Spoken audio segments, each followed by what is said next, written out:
धर्म एक अफीम है, ऐसा कार्ल मार्क्स ने कहा था। पर आज हम धर्म के नकारात्मक पक्ष को न समझते हुए धर्म के एक सकारात्मक पक्ष को समझेंगे। वो पक्ष जो भारतीय संविधान में धर्म के बारे में लिखा गया है। हमारे भारतीय संविधान के भाग 3 जो कि फंडामेंटल राइट का है, इसके अंतर्गत आर्टिकल 25 से लेकर 28 तक धार्मिक स्वतंत्रता के अधिकार की बात की गई है। दोस्तों, मैं मयूर सूर्यवंशी आज आपसे डिस्कस करने वाला हूं धार्मिक स्वतंत्रता का अधिकार। तो आइए दोस्तों, क्लास शुरू करते हैं। आर्टिकल 25 की बात करें तो आर्टिकल 25 में कहा गया है कि प्रत्येक व्यक्ति को धर्म के अंतःकरण, धर्म के अबाध रूप से मानने, आचरण और प्रचार करने की स्वतंत्रता। इस प्रकार से आर्टिकल 25 हमें 3-4 चीजें देता है। सबसे पहली बात देता है कि आप अंतःकरण, आपके इंटरनल मन से आप क्या मानना चाहते हैं। आपको नास्तिक बनना है तो आप नास्तिक बनिए, आपको किसी में आस्था रखनी है तो आस्था रखिए। संविधान आपको पूर्ण रूप से स्वतंत्रता प्रदान करता है। इसके अलावा अगर आप कोई धार्मिक भावना से प्रेरित होकर किसी धर्म को मानते हैं तो उसका आचरण करने की, उसका पालन करने की आपको पूरी तरीके से स्वतंत्रता है। आर्टिकल 25 का उपखंड 1 ये कहता है कि आपको अपने धर्म को मानने और उसको प्रचार करने की स्वतंत्रता है और सभी को एक समान इस प्रकार के अधिकार हैं, परंतु वे जो भी आप काम करें वे इस खंड मतलब भाग 3 का उल्लंघन नहीं करने चाहिए, इस प्रकार के होने चाहिए। मतलब सभी के अगर हित का काम है तो आप वो कर सकते हैं। अनुच्छेद 25 के खंड 2 में कहा गया है कि संसद किसी भी धार्मिक विषय पर विधि बना सकती है और इस खंड की कोई भी बात विधानमंडल को विधि निर्माण करने से नहीं रोकेगी। अब वो किस काम के लिए विधि बना सकती है, तो इसमें 2 बातें कही गई हैं। ए पॉइंट में कहा गया है धार्मिक आचरण से संबंध किसी आर्थिक, वित्तीय, राजनीतिक या अन्य लौकिक क्रियाकलाप का विनियमन या निर्बंधन करने वाली कोई भी विधि हमारी संसद जो है बना सकती है। इसका मतलब यह है कि अगर धार्मिक क्रियाकलापों के ऊपर किसी प्रकार की कोई विधि बनाना है तो वो हमारी संसद बना सकती है।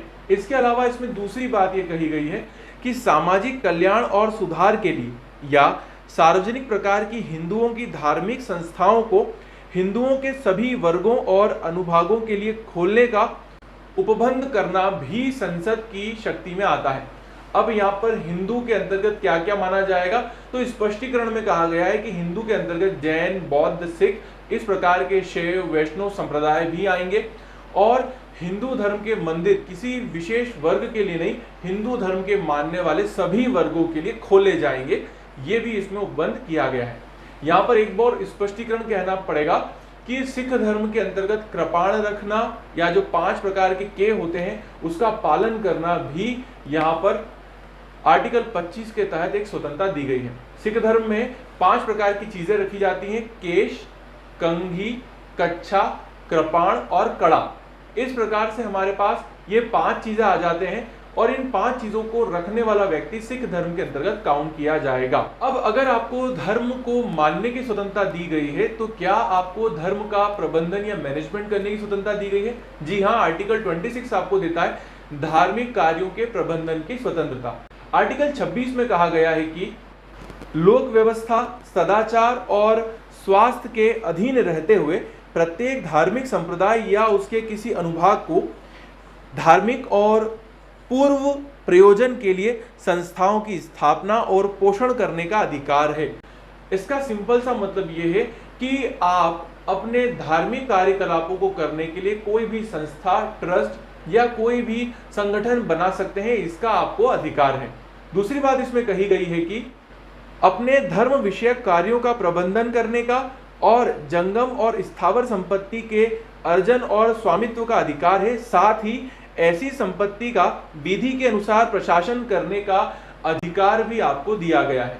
कुल मिला के आप संपत्ति रख सकते हैं, पैसा जो भी आएगा उसका मैनेजमेंट कर सकते हैं, मूवेबल और नॉन मूवेबल जो असेट्स हैं, संपत्ति है, वो खरीद सकते हैं, उसका मैनेजमेंट कर सकते हैं। अब यहाँ पे प्रश्न निकल के आता है कि आप धर्म को मान सकते हैं, धर्म के लिए जमीन खरीद सकते हैं और उसका मैनेजमेंट कर सकते हैं, तो क्या आपको इस मैनेजमेंट करने के लिए टैक्स पे करना पड़ेगा? तो यहाँ पर ये कहा गया है आर्टिकल 27 में कि किसी भी विशेष धर्म की अभिवृद्धि के लिए करों के संदाय में छूट की व्यवस्था आर्टिकल 27 करता है। आर्टिकल 27 के अनुसार किसी भी व्यक्ति को ऐसे करों का संदाय करने के लिए बाध्य नहीं किया जाएगा जिनके आगम किसी विशिष्ट धर्म या किसी धार्मिक संप्रदाय की अभिवृद्धि या पोषण में व्यय करने के लिए विनिर्दिष्ट रूप से विनियोजित किए जाते हैं। साधारण भाषा में अगर इसको समझें तो अगर आप किसी मंदिर में दान करते हैं और दान आपने इसलिए किया है कि उस धर्म की अभिवृद्धि हो और धार्मिक संप्रदाय या उस धार्मिक स्थल का पुनरुद्धार किया जा सके, तो ऐसे पैसे के ऊपर राज्य सरकार या केंद्र सरकार टैक्स नहीं लगा सकती है। अब यहां तक आपको समझ में आया है कि आर्टिकल 25 में आपको मानने की स्वतंत्रता दे दी, 26 के अंतर्गत आर्टिकल 26 आपको मैनेजमेंट करने की पावर देता है, आर्टिकल 27 आपको टैक्स में रिलीफ देता है। अब आपने देखा होगा कि स्कूलों के अंदर धार्मिक रूप से जो कविताएं होती हैं या जो धार्मिक आपके मंत्र होते हैं उसका उच्चारण कराया जाता है। तो क्या स्कूल के अंतर्गत किसी भी धार्मिक उपासना के अंतर्गत आपको उपस्थित रहने का अधिकार है या आपको उपस्थित रहने के लिए बाध्य किया जा सकता है? इस प्रश्न का उत्तर है आर्टिकल 28 में। आर्टिकल 28 कहता है कि कुछ शिक्षण संस्थाओं में धार्मिक शिक्षा या धार्मिक उपासना में उपस्थित होने के बारे में स्वतंत्रता। इसमें कहा गया है कि राज्य निधि से अगर वो पूर्णतः पोषित है या अंशतः पोषित है, अगर ऐसी कोई शिक्षण संस्थान है तो उसमें कोई धार्मिक शिक्षा नहीं दी जाएगी। बेसिक सी बात यह है कि अगर सरकार का पैसा लगा हुआ है, अगर उसमें पब्लिक मनी लगी हुई है, सरकारी पैसा लगा हुआ है, तो ऐसे किसी भी सरकारी स्कूल में आप धार्मिक शिक्षा नहीं दे सकते। पर हाँ, जैसे स्पेशल धर्म का कोई मदरसा है या स्पेशल धर्म का कोई सरस्वती शिशु मंदिर है, तो वहां पर जो धार्मिक उपासना है वो आप वहां पर करा सकते हैं, वैलिड है। इसके अलावा इसका खंड 2 ये कहता है कि जो उपखंड 1 में कहा गया है कि कोई भी राज्य के द्वारा पैसा लगे हुए संस्थान में आप धार्मिक शिक्षा नहीं देंगे। पर आपने कई बार देखा होगा कि बहुत से ऐसे इंस्टीट्यूट होते हैं जो एजुकेशनल इंस्टीट्यूट हैं जिनका बेसिक ही धार्मिक शिक्षा देना होता है और उन धार्मिक शिक्षा संस्थाओं की स्थापना सरकार ही करती है। अगर ऐसा कोई भी संस्थान है जिसका उद्देश्य धार्मिक शिक्षा देना है और वो सरकार के पैसे से चलता है, तो आप उसके लिए मनाही नहीं कर सकते, वहां पे धार्मिक शिक्षा दी जाएगी। तीसरी बात इसमें कही गई है कि अगर राज्य के द्वारा अंशतः या भागतः अगर पैसा दिया जाता है उस संस्थान में और वहां पर धार्मिक शिक्षा दी जाती है, तो आपको वह संस्थान धार्मिक शिक्षा में उपस्थित होने के लिए बाध्य नहीं कर सकती। जैसे कि अगर आप अवयस्क हैं तो आपके माता पिता ने अगर आपको उस धार्मिक कार्य में अगर उपस्थित होने की इजाजत नहीं दी है तो आप मत जाइए। अगर आप वयस्क हैं तो आपके ऊपर निर्भर करता है कि आपको जाना है या नहीं जाना है। तो उपस्थिति विषयक जो है आर्टिकल 28(3) ये कहता है कि आपको उपस्थिति होने की कोई आवश्यकता नहीं है। अब यहाँ पर एक वर्ड आता है उपासना। उपासना का सिंपल सा मतलब ये है कि जब भी हम किसी धर्म विशेष की बात करते हैं तो वहाँ उपासना के अलग अलग तरीके होते हैं।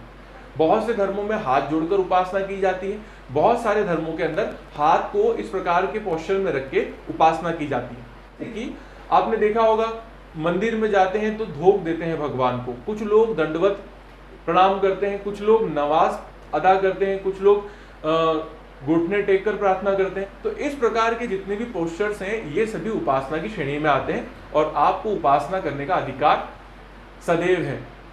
ये तो हुए आर्टिकल 25 से लेकर 28 धार्मिक स्वतंत्रता संबंधी आर्टिकल। अगर आपको इन आर्टिकल्स को डिटेल में जानना है तो आप कमेंट कर दीजिए आपको किस आर्टिकल को डिटेल में पढ़ना है। मैं उसे डिटेल में 10 से 15 मिनट के वीडियो में समझा दूंगा।